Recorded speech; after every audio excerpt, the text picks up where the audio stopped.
God chose Abraham's family as the vehicle through which he would restore his blessing to all the world. And in chapters 15 and 17, God even formalizes his promise to Abraham with an official commitment called a covenant. This is a classic scene. God invites Abraham to look up at the night stars and to count them. And he says, that's how numerous your family is going to be. And despite all of the odds, having no kids and no way to have any at the moment, Abraham looks up in the sky and simply trusts God's promise.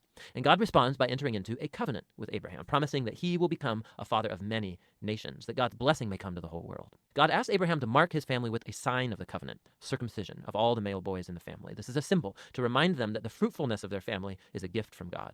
And so Abraham has lots of kids eventually, and he dies at a good old age. The book of Exodus. In the first video, we explored chapters 1 through 18, which tell the foundational story of how God rescued the enslaved Israelites by confronting and defeating Pharaoh, while offering a way of escape through the blood of the Passover lamb. God then delivered his people by bringing them through the waters of the sea and then into the wilderness, where, surprisingly, they grumbled and complained. The Israelites are trekking through the wilderness on their way to Mount Sinai, and they're hungry, they're thirsty, and they start criticizing Moses and God for even rescuing them. They say they long for the good old days in Egypt. I mean, it's crazy. So God graciously provides food and water for Israel in the wilderness, but these stories, they cast a dark shadow.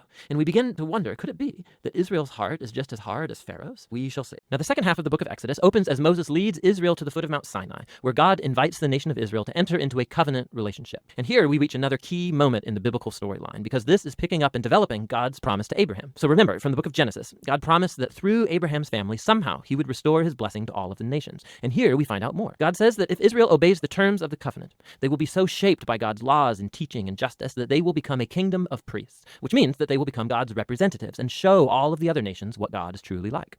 Now, the people of Israel eagerly accept the offer, and so God's presence appears right on the top of Mount Sinai in the form of cloud and lightning and thunder. And Moses goes up as their representative, and God opens with the basic terms of the covenant, the famous 10 commandments. These are like the basic terms of the agreement, how the Israelites and God are going to relate to each other. And then after this come another collection of commands which fill out the first 10 in more detail. There are laws about Israel's worship, about social justice, how they are to live together, all shaping Israel into a nation of justice and generosity that's different from the other nations. So right here, something goes really, really wrong. Israel breaks the covenant. As Moses is up on the mountain receiving the blueprints for the tabernacle, down below at the camp, the Israelites, they're losing patience. And so they ask Moses' brother Aaron to make for them a golden calf idol so they can worship it as the God who saved them out of slavery in Egypt.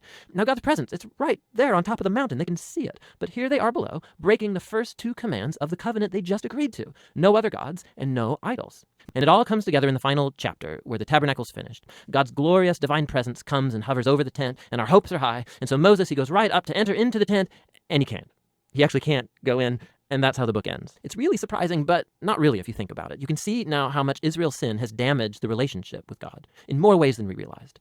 So the book opened, remember, with Pharaoh's evil threatening Israel and threatening God's covenant promise. But now, as the book ends, Israel has become its own worst enemy. It's their sin that's threatening the future of the covenant.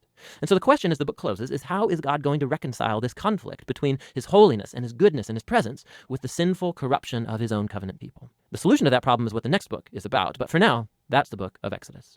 So Moses first of all summarizes the story so far, and he highlights how rebellious the previous generation was, in contrast with God's constant grace and provision in the wilderness. And God did bring his justice on them, yes, but he did not abandon his covenant promises. After this comes a series of very passionate sermons where Moses calls on this new generation to be more faithful than their parents were to the covenant. He reminds them of the 10 commandments, and then the centerpiece of the section is a famous line called the Shema. Moses says, "Listen, Israel, the Lord is our God, the Lord alone, and you shall love the Lord your God with all of your heart, with all of your soul, and with all of your might." This became a very important daily prayer in Judaism, and it brings all of the themes of the book together. Then Moses forces a decision. He says, "Today I set before you all life or death, blessing or curse, goodness or evil. So choose life by loving the Lord your God and listening to him." But then Moses says this. He says, "I know that after I die, you're going to rebel and turn away from God and end up in exile," which is kind of a downer. But then again, he's been with these people for decades, and it becomes clear that his hopes are not very high. But all is not lost, Moses says. One day, when Israel is sitting in exile, at any point, Moses says they can turn back to their God, who will, in his words, circumcise your hearts so that you may love him with all your heart and soul and live.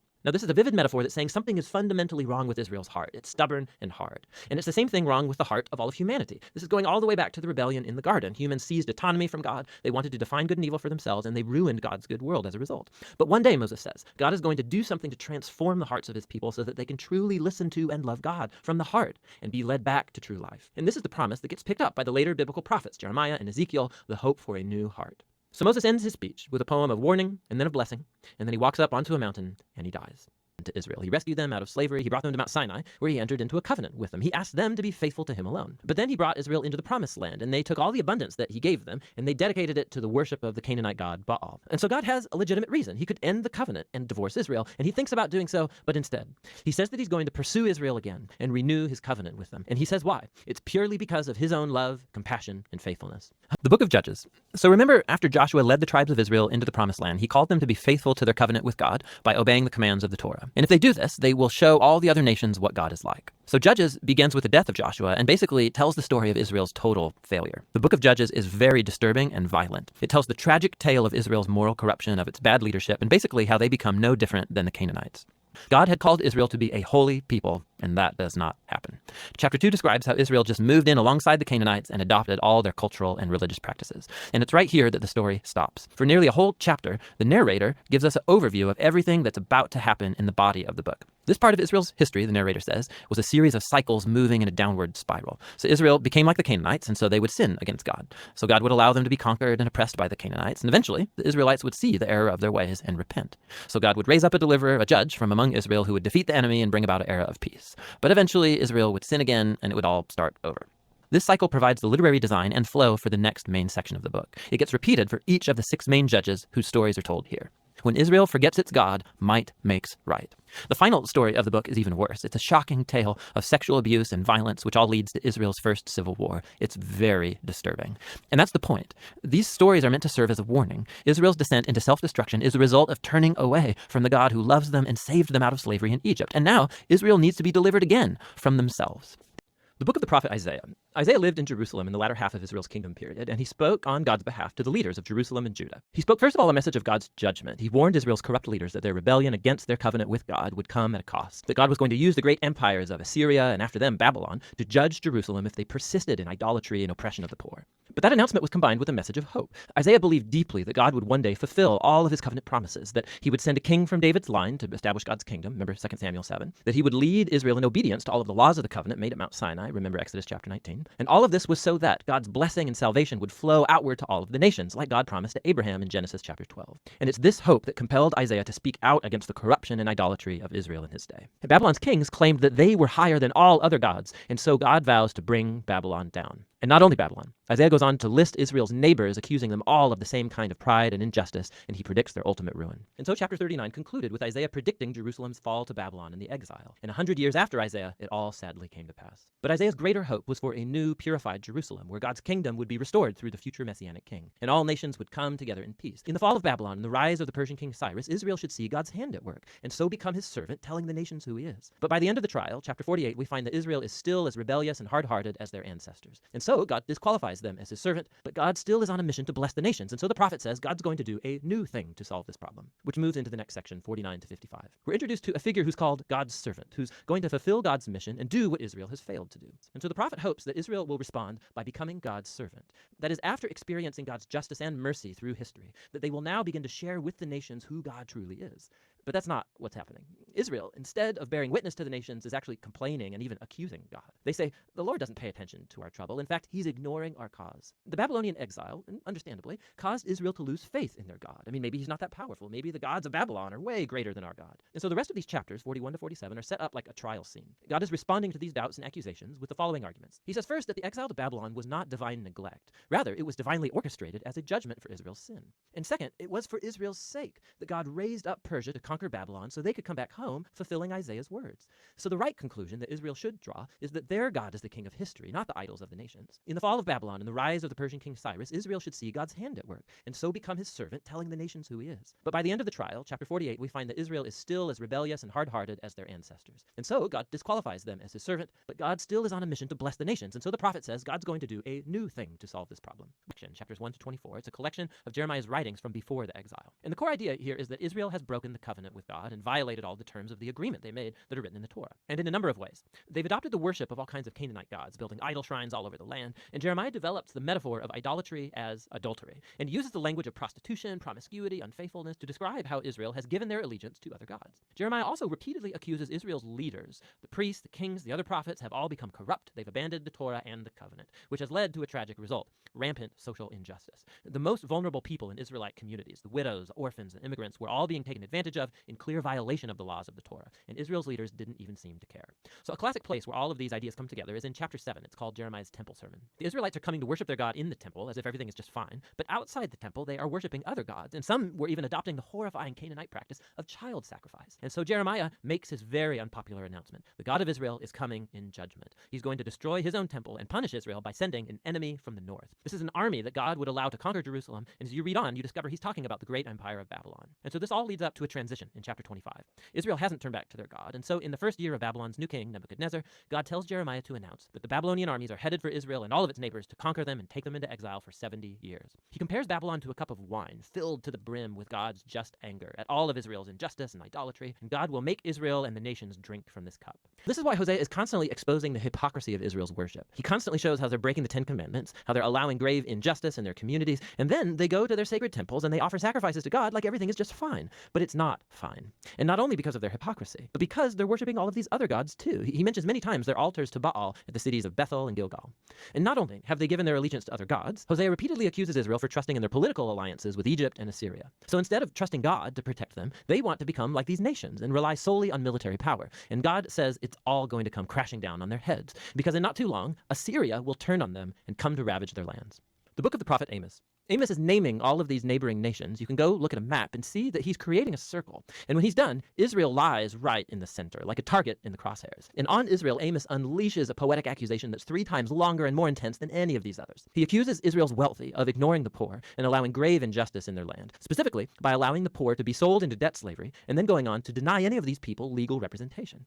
And this, Amos asks, is this the family that was once denied justice and enslaved in Egypt? The family that God rescued from oppression and slavery? The party's over, Amos says. God is done putting up with you. And so the opening of the next section explains why. God says, I chose you, Israel, from among all the families of the earth. This is an allusion to Genesis 12, how God had called the family of Abraham to become God's blessing to all of the nations. And so then God says, so this is why I will punish you for all of your sin.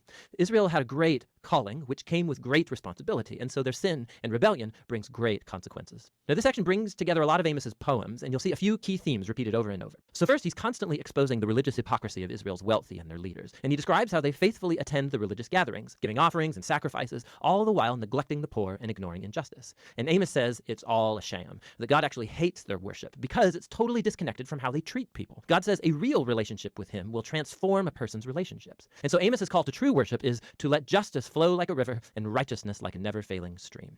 Now these 2 words, they're super important for Amos and actually all of the prophets. So righteousness, or in Hebrew tzedakah, refers to a standard of right, equitable relationships between people no matter their social differences. And justice, or in Hebrew mishpat, refers to concrete actions that you take to correct injustice and create righteousness. And so both of these are to permeate the life of God's covenant people like a rushing stream fills a dry riverbed. Chapter 2 focuses on the fall of Jerusalem and how it was a consequence of Israel's sin and was brought about by God's wrath, which is a key word in this poem. Now it's important to remember that in the Bible, God's wrath is not spontaneous, volatile anger. The biblical poets and prophets, they use this word to talk about God's justice. So Israel had entered a covenant agreement with God, and for centuries they've been violating it by worshiping other gods, perpetrating injustice, oppressing the poor. And so yes, God is slow to anger, but he eventually does get angry at human evil, and he will bring his just anger in the form of punishment. And the fall of Jerusalem and the exile was the most horrendous catastrophe in Israel's history up to this point. So remember, God had promised Abraham the land. He'd given David victory to make Jerusalem Israel's capital. And from David came the royal line of kings. You had God's presence there in the temple, and that's where the priests maintained the rituals of Israel's worship. And after 500 years of all of this history, in the summer of 587 BC, the city fell to Babylon. It was all decimated and gone. And so the book of Lamentations is a memorial to the pain and confusion of the Israelites that followed this destruction. So the story begins with a decree from Cyrus, the king of Persia, and he's moved by God to allow the exiles to return to Jerusalem and rebuild the temple.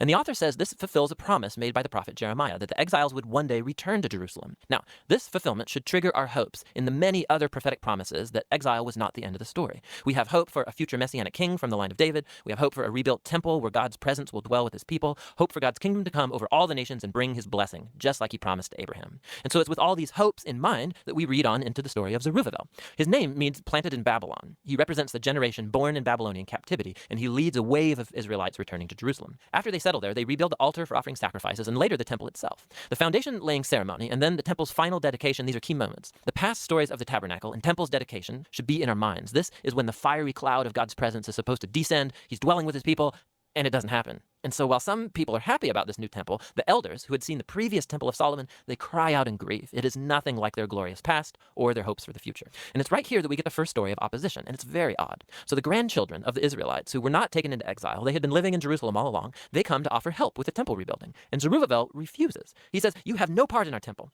And this, of course, generates a conflict, which Zerubbabel overcomes, but it's very strange, because the prophets had envisioned that the tribes of Israel would all come together, along with all of the nations, to participate in the worship of the God of Israel when the kingdom finally comes. Nehemiah, he goes on a rampage. He's beating people up, he's pulling out their hair, and he's yelling, "Obey the commands of the Torah." And his final words are a prayer that God would remember him, that at least he tried, and the book ends. I mean, it's very strange, but we've been prepared for it, right? These anticlimactic moments have been woven into the book's design intentionally. What on earth does this book contribute to the storyline of the Bible? Well, remember, the book started by raising our hopes in the prophetic promises about the Messiah, the temple, the kingdom of God, and then none of it happens. So even though Israel is now back in the land, their spiritual state seems unchanged from before the exile. And while Ezra and Nehemiah, they do their best, but their political and social reforms among the people don't address the core issues of their heart. So what the book is pointing out is the same need highlighted by the prophets Jeremiah and Ezekiel. What God's people need is a holistic transformation of their hearts if they're ever going to love and obey their God. And so the book ends on a downer, yes, but it forces you to keep reading on into the wisdom and prophetic books to find out what is God going to do to fulfill his great covenant promises. But for now, that's the book of Ezra and Nehemiah.